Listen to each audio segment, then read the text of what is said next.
Hello friends, रवी roast चॅनलमध्ये आपले स्वागत आहे. आज मी तुम्हाला मिनी सोयाबीन चिल्ली बनवून दाखवणार आहे. सोयाबीन चिल्ली तर आपण नेहमीच खातो. आता मिनी सोयाबीन चिल्लीसुद्धा एकदा ट्राय करून बघूया. त्यासाठी मी 10 मिनटं गरम पाण्यामध्ये सोयाबीन झाकून ठेवले व त्यानंतर सर्व सोयाबीन एका चाळणीमध्ये काढून ते पाणी गाळून घेतलं व स्वच्छ थंड पाण्याने धुवून घेतले. त्यानंतर आपल्याला सोयाबीनमधलं जे एक्स्ट्रा पाणी असेल ते सर्व पिळून घ्यायचं आहे. एका भांड्यात सोयाबीन काढल्यानंतर त्याच्यात जिंजर गार्लिक पेस्ट, हळद, लाल तिखट आणि कॉर्नफ्लॉवर, तसेच कॉर्नफ्लॉवरच्या अर्ध्या भागात आपल्याला मैदा घ्यायचा आहे.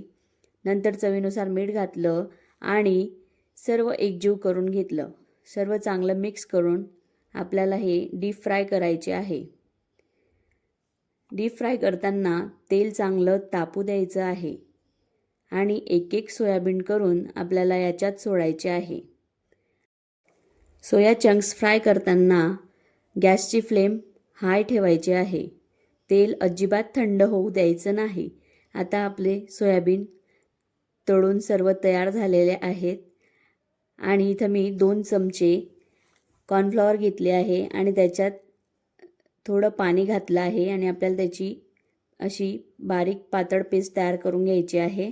नंतर कढईमध्ये तेल गरम करून त्याच्यात बारीक चिरलेला लसूण, बारीक चिरलेल्या तिखट मिरच्या, शिमला मिर्च तसेच कांदे याच्यात घालून आपल्याला हे 2 ते 3 मिनटं हाय फ्लेमवर तळून घ्यायचे आहे. त्यानंतर त्याच्यात मी टमाटर घातला आणि चवीनुसार मीठ घातलं.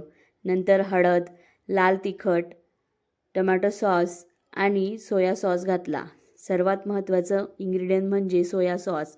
नंतर जे आपण कॉर्नफ्लॉवरची पेस्ट तयार केली होती ती याच्यात घालायची आहे आणि बिलकुल वेळ न घालवता आपल्याला त्याच्यात फ्राय केलेले सोया चंक्स टाकायचे आहे. सर्व चांगलं एकजीव मिक्स करून लगेचच आपल्याला गॅसची फ्लेम बंद करायची आहे. जास्त वेळ जर गॅसवर सोयाबीन चिल्ली राहिली तर ते सोया चंक्स नरम होऊन जातात व ते क्रिस्पी लागत नाहीत. आता मस्त आपण एका प्लेटमध्ये सोया चिल्ली सर्व करून घ्यायची आहे. त्याच्यावर गार्निशिंगसाठी पांढरी तीळ मी घातलेली आहे. आपली सोयाबीन चिल्ली तयार झालेली आहे. मिनी सोयाबीन चिल्ली तयार झालेली आहे. रेसिपी आवडली असेल तर प्लीज माझ्या चॅनलला सपोर्ट करा. चॅनलला सबस्क्राईब करा, व्हिडिओजला लाईक करा आणि शेअर करा. Thank you for watching.